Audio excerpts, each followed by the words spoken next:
Here's an observation. I'm host Eric. Welcome to Talking with Famous People. That's not the observation. That is an observation, but not the observation I want to make. Here's an observation. I experienced this morning some introverted feeling when I accidentally ran over some portion of the dog with my chair. I'm not sure what portion of the dog I ran over. It was Compton. She yelped once. I obviously didn't hurt her very bad. And of course I burst into tears. And the observation I wanted to make is that feelings associate with one another on similarity of feeling, not on similarity of circumstance.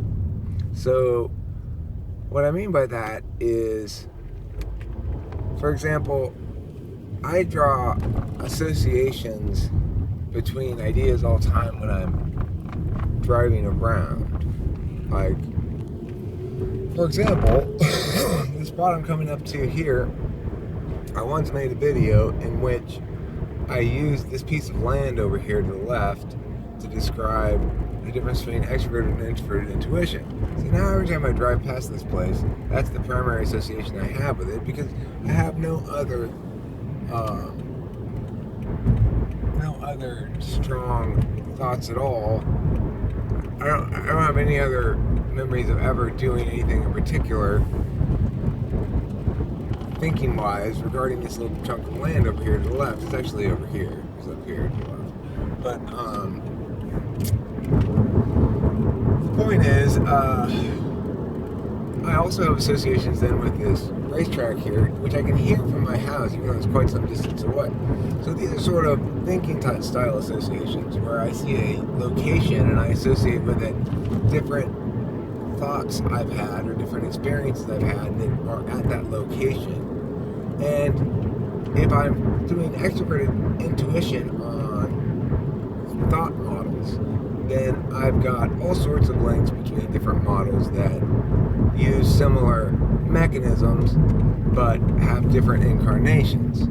So, for example, I might use a deontological argument, like a rights-based argument that's property-focused, or I might use a deontological principle and an argument that is don't use an agent as a means to an end focus.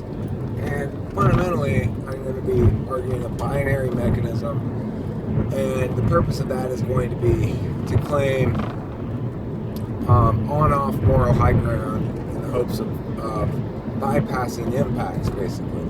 So that strategy is going to generalize out, and the thing is, it generalizes in, so to speak, which is you can recognize the mechanism beneath the incarnation and then associate to other incarnations of the mechanism, drawing links there between and creating some somewhat different approach to a given argument chain, for example. Alright, so that's thought association. Feeling association is about sad feelings that don't necessarily have anything in common except their sadness. So when I ran over the dog's foot and I burst into tears, I started thinking about my divorce a little bit. I started thinking about just loss and pain in general, things that associated with that.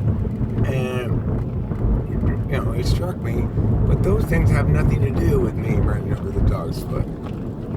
Those emotions, why would that running over the dog's foot make me think about, or assume it's her foot, it might have been her tail, I'm not sure, but why would that make me think about my divorce? Well, because feelings don't associate with one another logically like that. They associate with one another in terms of, I guess, goodness or badness.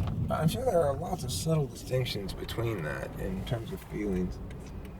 I mean, I think I basically experience 2 or 3 distinct emotions that I can name. One being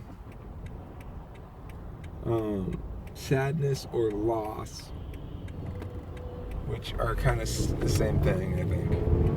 Another being excitement or another one being laughing.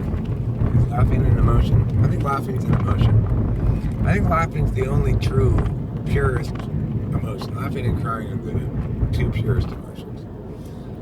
And you might say, well, those are behaviors, Eric. Those are emotions. But I think it's a better way to understand emotions than anything else. You can say in words, right? If you understand them as behaviors, then it's probably a truer understanding of them than any of the many myriad little poetic descriptions we come up with to suggest what they actually are. And that's it for this episode of Talking with Famous People. So thanks for watching. I've been host Eric.